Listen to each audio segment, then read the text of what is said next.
Hello student. Class 12 में हम लोगों ने लास्ट वीडियो में रिफ्लेक्सिव एंड सिमेट्रिक इन दो रिलेशंस को डिस्कस किया था। आज जो हम लोग थर्ड टाइप रिलेशन में डिस्कस करेंगे वो है हमारा transitive relation. Okay, so types of relation में तीन टाइप था रिलेशन का हमारा, रिफ्लेक्सिव, सिमेट्रिक एंड ट्रांजिटिव। सो हमने ये फर्स्ट दो रिलेशन डिस्कस कर लिए थे। आज हम लोग जो है थर्ड रिलेशन डिस्कस करेंगे, ट्रांजिटिव रिलेशन। ओके, सो पहले ट्रांजिटिव रिलेशन का हम लोग डेफिनेशन देख लेते हैं। ठीक है, what is definition of transitive relation. So पहले तो आपको हमेशा मैंने बोला है जो हमारा रिलेशन है वो एक ही सेट पे डिफाइंड है। R is a relation from A to A. It means what, R is a relation in A, है ना। ये आप अगर और इसको हम लोग क्लास 11th में देखते थे, जो रिलेशन ऐसे देखते थे, R is a relation from A to A, है ना। हमारा क्लास 12th का जो टाइप्स ऑफ रिलेशन है वो एक ही सेट पे डिफाइंड है। क्लास 11th में हम लोगों ने दो डिफरेंट सेट पे रिलेशन पढ़ा था, बट हम लोग क्लास 12th में जो रिलेशन पढ़े हैं वो एक ही सेट पे, ये मैंने ऑलरेडी पहले आपको बता दिया है। ठीक है, so R is a relation from A to A, relation from A to A. ये तीनों स्टेटमेंट एक ही है ना। ये तीनों स्टेटमेंट जो है आपका एक ही है। कोई कंफ्यूजन नहीं होना चाहिए। तो ट्रांजिटिव के लिए, अब ये रिलेशन मेरा ट्रांजिटिव है, इसके लिए क्या करना होगा, तो सबसे पहले तो आपको देखना है रिलेशन क्या है और ये किस सेट पे डिफाइंड है। R is a relation, suppose आपके बुक में ऑलरेडी रिलेशन इन ए, ये आपको ए पता होना चाहिए और ये रिलेशन कैसे डिफाइन किया गया है, यानी इसके दो एलिमेंट कैसे रिलेटेड है वो आपको पता होना चाहिए, तभी आप ट्रांजिटिव जो डेफिनेशन वो अप्लाई कर सकते हैं। तो ट्रांजिटिव का डेफिनेशन क्या है, so if R is transitive, अगर आर ट्रांजिटिव है तो इसके लिए क्या कंडीशन होना चाहिए, देन, है ना। अगर आर ट्रांजिटिव है तो इसमें हमको क्या देखना होगा, देन ए बी मान लीजिए आर के अंदर है, बी सी भी आर के अंदर है ना।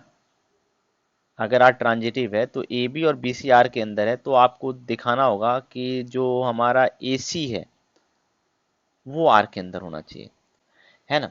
इसको स्टेटमेंट को मैं, यानी कि आपका क्या है, अगर आर ट्रांजिटिव है, if R is transitive and, यहाँ देन वर्ड नहीं यूज करते हम लोग, देन एंड आर ट्रांजिटिव है, तो इसका मतलब आपको ये देखना है कि ए बी और बी सी जो है वो आर के अंदर है। तो अगर हम दिखा दें कि ए सी आर के अंदर है तो हम बोलेंगे आर मेरा ट्रांजिटिव है। इसको थोड़ा सा अच्छे से डिटेल से समझते हैं। यानी कि आपको जब भी कोई रिलेशन को ट्रांजिटिव दिखाना है तो आपको क्या गिवन देखना होगा, आपको मान के चलना होगा कि अगर मेरा आर ट्रांजिटिव है तो ए जो है वो बी से रिलेटेड है, A is R related to B. अब आपको एक दूसरा ऑर्डर्ड पेयर खोजना होगा जिसमें जो पहला एलिमेंट है वो बी होना चाहिए और बी जो है मान लीजिए किसी दूसरे एलिमेंट से रिलेटेड है, सी से। So B is R related to C. इस रिलेशन के द्वारा बी जो है वो सी से रिलेटेड है। यानी कि आप देखिए, ये ये खोजना पड़ेगा और ये खोजना पड़ेगा आपको अपने रिलेशन में। ठीक है, ये आपका गिवन पार्ट होगा। और अगर आप ये, तब आपको देखना होगा कि ए और जो मेरा सी है वो रिलेटेड है या नहीं। अगर ए और सी रिलेटेड है तो हम बोलेंगे देन आर इज ट्रांजिटिव, है ना। तो इसका मतलब क्या हो गया, आपको देखना है कि पहले तो आप एक ले लीजिए ऑर्डर्ड पेयर। ऑर्डर्ड पेयर लेने का मतलब क्या है, ए और बी रिलेटेड है। अब आपको एक दूसरा ऑर्डर्ड पेयर चुनना है जिसका जो पहला वाला एलिमेंट है वो बी होना चाहिए। आप कुछ भी दूसरा ऑर्डर्ड पेयर आप कुछ भी नहीं चुन सकते, जिसका पहला एलिमेंट बी है और ये किसी दूसरे एलिमेंट से रिलेटेड है। तो अब आपको देखना है कि ये दोनों रिलेटेड है या नहीं। अगर ये दोनों रिलेटेड है यानी आर के अंदर है, तो हम बोलेंगे जो मेरा आर है वो ट्रांजिटिव है। I hope you understood what is the definition of transitive. Transitive होने के लिए आपको देखना है कि if A B belongs to R, है ना, if A B belongs to R, B C belongs to R, ये आपको खोजना है अपने रिलेशन में। और आपको दिखाना है कि जो मेरा ए सी है, अगर ए सी भी आर के अंदर है तो हम बोलेंगे this imply R is transitive. ये डेफिनेशन है। I hope you understood what is the definition of transitive. A B मान लीजिए आप आर के अंदर दिखा रहे हैं, एक ऑर्डर पेयर आपने, पहले तो आपको एक ऑर्डर पेयर चुनना पड़ेगा, है ना। तो ए बी आपने आर के अंदर चुन लिया। अब आपको एक दूसरा ऑर्डर पेयर चुनना है, आप कोई भी रैंडमली, अब दूसरा ये वाला आप कुछ भी नहीं चुन सकते हैं। अगर आपने पहले ये चुन लिया तो अब आप बीसी कुछ भी नहीं चुन सकते हैं। आपको ये दूसरा ऑर्डर पेयर वही चुनना होगा जिसका जो फर्स्ट एलिमेंट है वो बी है। ये मैंडेटरी केस है, ठीक है। और ये कुछ भी हो सकता है, ये ए भी हो सकता है या कोई और भी हो सकता है, जरूरी नहीं कि यहाँ पे फिक्स्ड हो, ये कुछ भी हो। तो अब आपको दिखाना है कि ये दोनों रिलेटेड हो, ए और सी भी रिलेटेड हो। अगर ऐसा आप करके दिखा देते हैं तो हम बोलेंगे देन आर इज ट्रांजिटिव। और अगर ए सी नहीं मिल पा रहा है, ए बी और बी सी आर के अंदर है और ए सी अगर नहीं मिल पा रहा है, यानी ए सी आर के अंदर नहीं है, then we will say that this R is not transitive, ठीक है। तो अगर आपको दिखाना है कि ट्रांजिटिव नहीं है तो आपको देखना होगा कि ए बी और बी सी आर के अंदर है और ए सी आर के अंदर नहीं आ रहा है, तो हम बोलेंगे then R is not transitive. और अगर ट्रांजिटिव है तो ए बी और बी सी, हमेशा हर बार आपको ए बी खोजना है और फिर कोरस्पॉन्डिंग बी सी भी देखना है। ऐसा नहीं कि एक के लिए एक ए बी और बी सी मिल गया और ए सी मिल गया तो आर ट्रांजिटिव हो जाएगा, नहीं। आपको हर एक ए बी के लिए आपको बी सी खोजना है, फिर देखना है कि ए सी आर के अंदर है या नहीं। चलिए मैं एक एग्जांपल ले दे रहा हूँ, ठीक है। इसमें थोड़ी सी भी कॉम्प्लिकेशन बची हुई है, ठीक है। तो कुछ क्वेश्चन डिस्कस करेंगे तो जो कंफ्यूजन होगा वो दूर हो जाएगा। सपोज पहले तो फाइनाइट सेट से हम लोग एग्जांपल लेते हैं। सपोज ए मेरा है 1 2 3 4, आर मेरा मान लीजिए है 1 1 2 1 2 3 1 3। सपोज ये मेरा आर है, ठीक है। थोड़ा सा बड़ा हो गया है, फिर भी चलिए हम लोग डिस्कस करते हैं, कोई दिक्कत नहीं है। अब हमको देखना है कि ये मेरा ट्रांजिटिव है नहीं, पहले देख लेते हैं ये सिमेट्री रिफ्लेक्सिव है या नहीं। रिफ्लेक्सिव होने का मतलब क्या है, इसके हर एक एलिमेंट खुद से रिलेटेड होना चाहिए, यानी 1 1 आर के अंदर होना चाहिए, 2 2 आर के अंदर होना चाहिए, 3 3 आर के अंदर होना चाहिए, 4 4 आर के अंदर होना चाहिए। तो 1 1 तो है लेकिन 2 2 नहीं है, तो हम बोलेंगे क्या लिखेंगे, 2 2 does not belongs to us, so this imply R is not reflexive. ये हमने ऑलरेडी, मैं एक बार जस्ट रिकॉल कर दे रहा हूँ इस वीडियो में, ठीक है। So R is not reflexive. अब ट्रांजिटिव के लिए, सिमेट्री के लिए क्या डेफिनेशन था, आपको देखना है ए बी है तो आप ए बी मान के चलेंगे आर के अंदर है, और आपको दिखाना है कि बी ए भी आर के अंदर होना चाहिए, तो मेरा वो ट्रांजिट सिमेट्रिक हो जाएगा, है ना। तो आप अब आप देखिए कि ऐसा हो रहा है या नहीं हो रहा है। सो 1 1 है तो इसका बी ए भी 1 1 ही होगा, 1 2 है तो इसका बी ए क्या होगा, 2 1 होगा, है यहाँ पे। 3 1 है तो इसका बी ए क्या होगा, 1 3 होगा, है यहाँ पे। 2 3 का बी ए क्या होगा, 3 2 होगा। तो 3 2 लेकिन आर के अंदर नहीं है, तो हम बोलेंगे कि ये आर मेरा सिमेट्रिक भी नहीं है ना। अब आते हैं हम लोग ट्रांजिटिव पे। सो ट्रांजिटिव के लिए मैंने क्या बोला है, हर बार आपको ए बी देखना है फिर बी ए देखना है। तो पहले तो आपको क्या चुनना होगा, ए बी चुनना होगा। तो ए बी हम मान लेंगे, पहले बार में ए बी क्या चुन रहे हैं, 1 1। हर एक ये सारे ऑर्डर पेयर एक बार ए बी बनेंगे, अब आपको फिर बी सी चुनना पड़ेगा, ठीक है। तो पहले बार में हम ए बी क्या चुन रहे हैं, हमको क्या देखना है, ए बी, ठीक है। तो ए बी मेरा मान लीजिए 1 1 है, तो अब मेरे को क्या चुनना है, बी सी चुनना है। तो बी सी का केस बहुत सारा हो सकता है, बी सी की पॉसिबिलिटी बहुत सारी हो सकती है। तो बी सी क्या क्या हो सकता है, यानी किसके स्टार्टिंग में 1 है वो देखना है, तो 1 1 2 है, और किसके स्टार्टिंग में 1 है, 1 3 भी है। तो बी सी की पॉसिबिलिटी दो है, 1 2 और 1 3। तो अब आपको देखना है कि ए सी क्या है आर के अंदर या नहीं है। तो 1 1 है, 1 2 है, तो ए सी क्या होगा, 1 2 आर के अंदर है ना, ये आर के अंदर है। तो इसके लिए तो चलिए ट्रू है, बट हम नहीं बोलेंगे कि अभी ये ट्रांजिटिव है, फिर इसके लिए चेक करेंगे हम। 1 1 है, 1 3 है, तो 1 3 भी आर के अंदर है ना। तो अभी लेकिन हम नहीं बोलेंगे क्योंकि हमने एक ए बी के लिए काम किया है, अभी ए बी ये सारा बन सकता है। तो सबको एक बार हम ए बी बनाएंगे, फिर बी सी देखेंगे है या नहीं, फिर हम चेक करेंगे कि ए सी है या नहीं, ठीक है। तो ये हो गया। ऐसे ही आपको मैं ये वर्कआउट करके बता दे रहा हूँ, बट आप इसको ओरली भी कर सकते हैं, ठीक है, क्योंकि इतना करना टफ है कॉपी में। इसी तरह अब आप देखिए कि 1 2 हम लेते हैं एक बार ए बी, तो अब बी सी की पॉसिबिलिटी क्या क्या होगी, यानी जिसके स्टार्टिंग में 2 है वही मेरा बी सी होगा। तो किसके स्टार्टिंग में 2 है, ये 2 1 2 3, और किसी के स्टार्टिंग में 2 है क्या, नहीं, किसी के स्टार्टिंग में 2 नहीं। ये दो पॉसिबिलिटी बी सी की हो सकती है। तो अब ये देखिए, ये मेरा ए बी है, ये मेरा बी सी है, तो ए सी क्या होगा, 1 1 है आर के अंदर। तो चलिए इसके लिए ए सी है आर के अंदर, तो ये ट्रू है। अब 1 2 2 3, तो 1 3 है क्या आर के अंदर, हाँ 1 3 भी आर के अंदर है। तो चलिए इस केस में भी ये मेरा जो ट्रांजिटिव का डेफिनेशन है उसको फॉलो कर रहा है। जब हमने इसको ए बी लिया तो सही है, इसको ए बी लिया तब भी सही है। अब भी हम नहीं बोलेंगे कि ये ट्रांजिटिव है। अब हम 3-1 के लिए वर्क करेंगे। ठीक है, तो आप देखिए कि ये ट्रांजिटिव वाला केस थोड़ा सा कॉम्प्लिकेटेड है। आप मैं आपको यहाँ पे वर्कआउट करके बता दे रहा हूँ, बट आप इसको ओरली भी कर सकते हैं। ठीक है, तो 3-1 मेरा हो गया। अब ए बी सी की तब क्या पॉसिबिलिटी होगी? तो बी सी की पॉसिबिलिटी, जिसके स्टार्टिंग में 1 है तो 1-1, और किसके स्टार्टिंग में 1 है 1-3। ठीक है, तो 3-1-1-1, तो 3-1 ये मेरा एसी होगा, तो ये तो आर के अंदर है। अब 3-1-1-3, तो इसका मतलब 3-3 आर के अंदर होना चाहिए। तो अब आप चेक कीजिए 3-3 आर के अंदर है क्या? नहीं, 3-3 आर के अंदर नहीं है। तो यहाँ पे हम स्टॉप कर देंगे, क्योंकि हमको एक ऐसा एग्जांपल मिल गया जो ट्रांजिटिव के कंडीशन को सेटिस्फाई नहीं कर रहा है। अगर इस यहाँ पे भी सेटिस्फाई करता तो फिर हम नेक्स्ट ए भी लेते।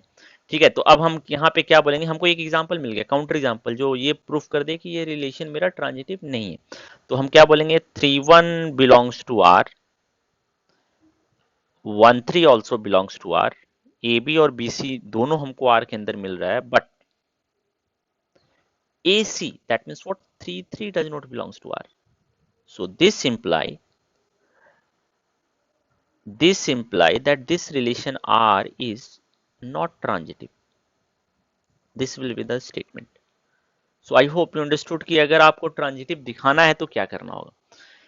ठीक है, सो मेरे ख्याल से इसमें कोई कंफ्यूजन नहीं होना चाहिए। ठीक है, आपको क्या करना पड़ेगा? अगर एक रिलेशन ट्रांजिटिव है तो आपको क्या दिखाना पड़ेगा, और ट्रांजिटिव नहीं है तो इसके लिए आपको क्या कैसे आपको बताना पड़ेगा कि ये ट्रांजिटिव नहीं है।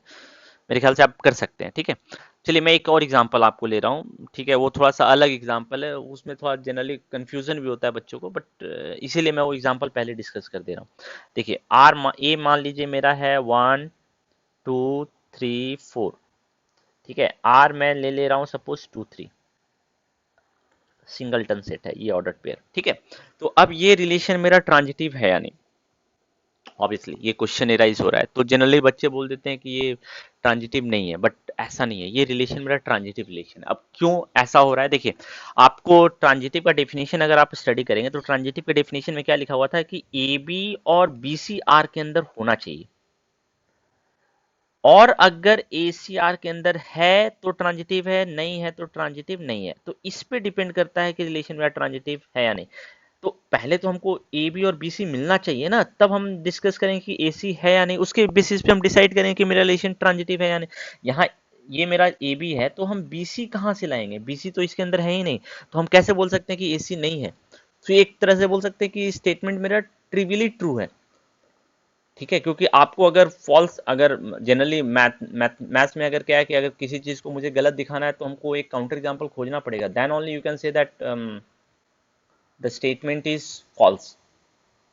और कोई चीज को हम प्रूव नहीं कर पाते हैं तो वो आप ऑलरेडी पढ़े हैं क्लास 9th में, थ्योरम्स, कोरोलरी, कंजेक्चर। कंजेक्चर वो सारे स्टेटमेंट होते हैं जिसको हम गलत भी नहीं प्रूव कर पाए हैं अभी तक, और जिसको हम प्रूव भी नहीं कर पाए हैं कि वो बहुत सारे एग्जांपल्स के लिए ट्रू आ रहा है, बहुत बहुत सारे एग्जांपल के लिए हम उसको इन जनरल प्रूव नहीं कर पाए, तो वो सारे स्टेटमेंट क्या होते हैं? कंजेक्चर। ठीक है, तो आप देखिए इस स्टेटमेंट को आप फॉल्स प्रूव नहीं कर पाएंगे। ठीक है, ए बी है, बी सी है, तो हम ए सी खोजते हैं। यहाँ ए बी है, बी सी का पता ही नहीं है हमें, तो हम बोलेंगे कि स्टेटमेंट मेरा ट्रिवियली ट्रू है। So this relation R is transitive. ये रिलेशन मेरा जो आर है वो ट्रांजिटिव है। ठीक है, सो जब भी ऐसा हो कि जहाँ पे ए बी है, बी सी आपको नहीं मिल रहा है, ठीक है, तो हम ए सी के बारे में डिस्कस नहीं करेंगे। ठीक है, क्योंकि जब तक बी सी नहीं मिलेगा ए सी के बारे में हम कैसे डिस्कस कर सकते हैं? ठीक है, तो ये रिलेशन, इस तरह का रिलेशन जो है वो मेरा सिमेट्रिक होगा। ऐसे ही मैं एक और एग्जांपल ले रहा हूँ। अगर आर सेम ए पर आर मेरा 1-1 है और 3-2 है, तो ये रिलेशन भी मेरा सिमेट्रिक होगा, ट्रांजिटिव होगा, सॉरी। सो क्यों? ये मेरा अगर ए बी है तो बी सी तो है ही नहीं यहाँ पे, जिसके स्टार्टिंग में 1 है। तो हम बी सी जब है नहीं तो ए सी हम दिखा भी नहीं सकते हैं कि ए सी नहीं है इसके अंदर। तो ये इसके लिए तो मेरा रिलेशन ट्रांजिटिव है। उसी तरह अगर ए बी हम इसको लेते हैं तो बी सी मेरा, जिसके स्टार्टिंग में 2 होना चाहिए, बट कोई ऐसा ऑर्डर पेयर नहीं जिसके स्टार्टिंग में 2 है, तो हम इस केस में भी नहीं बोल सकते कि मेरा रिलेशन में AC नहीं है। ठीक है, तो ये रिलेशन भी मेरा क्या है, ट्रांजिटिव है। So I hope you understood कि व्हाट इज ट्रांजिटिव रिलेशन।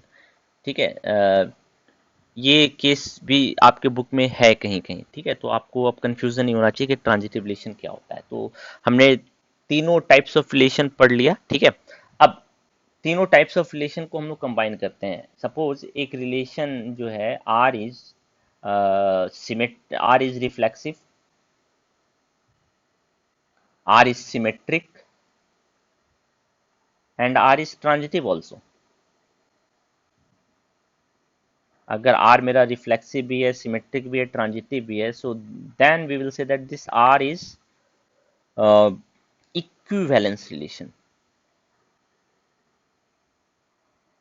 अगर आर आपका रिफ्लेक्सिव भी है, सिमेट्रिक भी है, ट्रांजिटिव भी है, तो हम लोग बोलते हैं कि ये जो रिलेशन है वो मेरा इक्विवेलेंस रिलेशन होगा। ठीक है, अगर कोई रिलेशन तीनों कंडीशन, तीनों टाइप्स ऑफ रिलेशन को फॉलो करता है तो रिलेशन मेरा क्या कहलाता है, इक्विवेलेंस। और अगर इक्विवेलेंस नहीं है तो हो सकता है रिफ्लेक्सिव नहीं हो, सिमेट्रिक ट्रांजिटिव हो, सिमेट्रिक हो रिफ्लेक्सिव ना हो, या ट्रांजिटिव ना हो, कोई भी एक अगर नहीं है या दो नहीं है तो रिलेशन मेरा इक्विवेलेंस नहीं हो सकता। इक्विवेलेंस होने के लिए तीनों मैंडेटरी केस है। ठीक है, तो अगर इक्विवेलेंस रिलेशन आपको प्रूफ करने बोल रहा है, इसका मतलब क्या प्रूफ करने बोल रहा है, मेरे ख्याल से आप इजीली बता सकते हैं। ठीक है, तो चलिए हम लोग अपने एक्सरसाइज में आते हैं। ठीक है, हमने अपने एक्सरसाइज में बहुत सारे क्वेश्चंस में प्रूफ कर लिया था कि रिलेशन मेरा रिफ्लेक्सिव है, सिमेट्रिक है, ट्रांजिटिव हम लोगों ने नहीं पढ़ा था। तो अब मेरे ख्याल से हम लोग ट्रांजिटिव जो है वो चेक कर सकते हैं। ठीक है, तो बुक के कुछ एग्जांपल्स पे आते हैं। ठीक है, जहाँ पे इनफाइनाइट सेट है, फाइनाइट नहीं है। सो चलिए फॉर एग्जांपल हम लोग देखते हैं क्वेश्चन नंबर 14 ही देखते हैं। चलिए, ठीक है, एल सेट है एक्स वाई प्लेन पे। L set of all line X Y plane, एक प्लेन पे जितनी लाइन है उनका कलेक्शन है ये एल। रिलेशन कैसे डिफाइंड है, दो लाइन, यानी इस सेट के दो लाइन तभी रिलेटेड होंगे जब दोनों पैरेलल होंगे। तो अगर पैरेलल है तो रिलेशन, अब हमने ऑलरेडी प्रूव करा है कि ये रिलेशन मेरा रिफ्लेक्सिव है, सिमेट्रिक है, ट्रांजिटिव है यानी वो हमको चेक करना है। तो हम क्या लेंगे, L1 L2 belongs to suppose L, इसका मतलब L1 is parallel to L2, और L2 L3 belongs to L, इसका मतलब L2 is parallel to L3। So now we can easily say that L1 अगर L2 के पैरेलल है, और क्योंकि सारे लाइन मेरे प्लेन में है, प्लेन में अगर नहीं होता तो हम ऐसा नहीं बोल सकते थे, but in this case all the three lines are in the same plane. So now we can say that अगर L1 L2 के पैरेलल है, क्योंकि पैरेलल लाइन का डेफिनेशन अगर आप फॉलो करेंगे तो पैरेलल लाइन के डेफिनेशन में जो भी लाइन है वो मेरा सेम प्लेन पे होना चाहिए, then only we can say that the lines are parallel. ठीक है, सो L1 L2 के पैरेलल है, L2 L3 के पैरेलल है, so L1 is parallel to L3, we can definitely make this statement. Okay, so this imply what, L1 और L3 भी R के अंदर है, हम बोल सकते हैं L1 L3 also belongs to R। So this imply this relation is transitive also. So हम बोल सकते हैं कि ये जो रिलेशन है मेरा, ये मेरा इक्विवेलेंस रिलेशन है। ठीक है, तो मेरे ख्याल से अब आप इक्विवेलेंस रिलेशन इजीली प्रूफ कर सकते हैं। ठीक है, चलिए मैं एक एग्जांपल और डिस्कस कर दे रहा हूँ आपके बुक से। इनफाइनाइट सेट का हम लोग लेते हैं। चलिए मैं खुद से वो एग्जांपल डिस्कस कर रहा हूँ। ठीक है, सपोज मेरा जो R is a relation on set of integers. ठीक है, सेट ऑफ इंटीजर्स पे मेरा रिलेशन है। सो R कैसे डिफाइंड है, R के अंदर यानी इस रिलेशन में वही दो ऑर्डर्ड पेयर आएंगे, यानी ये भी इंटीजर है, ये भी इंटीजर है, यानी ये दोनों इंटीजर रिलेटेड होंगे if a minus B is divisible by 5। तो ऐसा क्वेश्चन मैंने अपने लास्ट वीडियो में भी डिस्कस किया था। तो हम जानते हैं कि ये रिलेशन मेरा रिफ्लेक्सिव भी है, सिमेट्रिक भी है। हमको ये चेक करना है कि ये ट्रांजिटिव है या नहीं। ठीक है, तो ट्रांजिटिव कैसे चेक करेंगे, तो अब आप देखिए कि सॉल्यूशन पे आते हैं। ट्रांजिटिव में तो हमने आपको क्या बोला था, ए बी और बी सी आपको मान के चलना पड़ेगा कि आर के अंदर है। ए बी और बी सी हमको मान के चलना होगा आर के अंदर है, आपको दिखाना होगा देन सो दैट आपको क्या दिखाना होगा, ए सी जो है वो आर के अंदर है। अगर आप ये दिखा देते हैं, ये हमारा गिवन हो जाएगा एक तरह से, है ना। और आपको ये प्रूफ करना होगा कि ए सी भी आर के अंदर है। अगर आप ये दिखा देते हैं तो हम बोलेंगे कि रिलेशन मेरा ट्रांजिटिव है। तो अब आप देखिए कि ए बी आर के अंदर है, ये ए बी आर के अंदर है, ये मेरा आपका गिवन है, तो ए बी आर के अंदर है, इसका मतलब क्या डेफिनेशन बोला है कि ए बी आर के अंदर तभी होगा जब A minus B is divisible by 5. So just use equally division lemma which you have already studied in your class 10th. Okay, so a minus b will be the multiple of 5, so we can write it as a minus b equal to 5q, है ना. Dividend is equal to divisor into quotient plus remainder, remainder is 0. अब बीसीबीआर के अंदर है ना, बीसीबीआर के अंदर है. So what can you say, this imply that B minus C is also divisible by 5. So again just use equally division lemma. Obviously we have to use different quotient for both of them, we cannot use same q, ये चीज आप ध्यान रखिएगा, ठीक है. सो b minus सी भी 5 से divisible है. अब आप थोड़ा सा रफ वर्क कीजिए यहाँ पे, ये रफ वर्क है मेरा, ठीक है. रफ वर्क क्या कर रहे हैं कि हमको अब दिखाना है कि ए सी बी आर के अंदर, इसका मतलब क्या दिखाना होगा, A minus C is equal to 5q2, है ना. अगर आप ये दिखा देते हैं तो आप बोल सकते हैं कि ए सी जो है वो आर के अंदर है, ठीक है. तो आप ये थोड़ा रफ वर्क कीजिए कि आपको क्या दिखाना है. तो अब आप देखिए इन दोनों से आप कैसे लाएंगे ये वाला पार्ट, ये आपको चेक करना है. तो यानी कि अब आप इसको बी एलिमिनेट करना होगा, तो simply you can see that if we will add this to equations we will get this required part. Okay, so obviously we will add this 1 and 2, 1 और 2 को ऐड कर देते हैं हम लोग. तो ऐड करेंगे then what will you get, this b will be cancelled out, so a minus c is equal to 5q plus 5q1. So a minus C is equal to 5q plus q1. अगर आपको equally division lemma याद है तो ये दोनों integer हैं, तो integer का सम क्या होगा, मेरा इंटीजर ही होगा, because integer is closed under addition, we already know this. So a minus C is equal to 5q2, हम लिख सकते हैं ना. तो ये क्या कंक्लूड कर रहा है कि a माइनस सी भी मेरा 5 से डिविजिबल होगा. तो a माइनस सी अगर 5 से डिविजिबल है यानी कि a कॉमा सी जो है वो मेरा r के अंदर होगा. तो now you can see that कि ए बी आर के अंदर था और बी सी आर के अंदर था, और हमने ये दिखा दिया कि ए सी भी मेरा आर के अंदर होगा. So this imply what, R is transitive. तो ये रिलेशन मेरा क्या हो गया, ट्रांजिटिव हो गया, ठीक है. चलिए हम लोग कुछ एक क्वेश्चन और डिस्कस करते हैं. Suppose question number 11, question number 11 discuss करते हैं, ठीक है. क्या है, आर रिलेशन है in a set of all points in a given plane. और कैसे दोनों पॉइंट रिलेटेड है, दोनों पॉइंट तभी रिलेटेड होंगे जब दोनों का डिस्टेंस ओरिजिन से सेम होगा, इक्वल होगा, then only we will say that the two points are related. आपको शो करना है कि रिलेशन में इक्विवेलेंस है. तो आप ऑलरेडी रिफ्लेक्सिव और सिमेट्रिक वाला पार्ट बना चुके हैं, मैं ट्रांजिटिव वाला पार्ट डिस्कस कर दे रहा हूँ, ठीक है. सो अब आप देखिए कि ए जो है वो set of all points in a plane,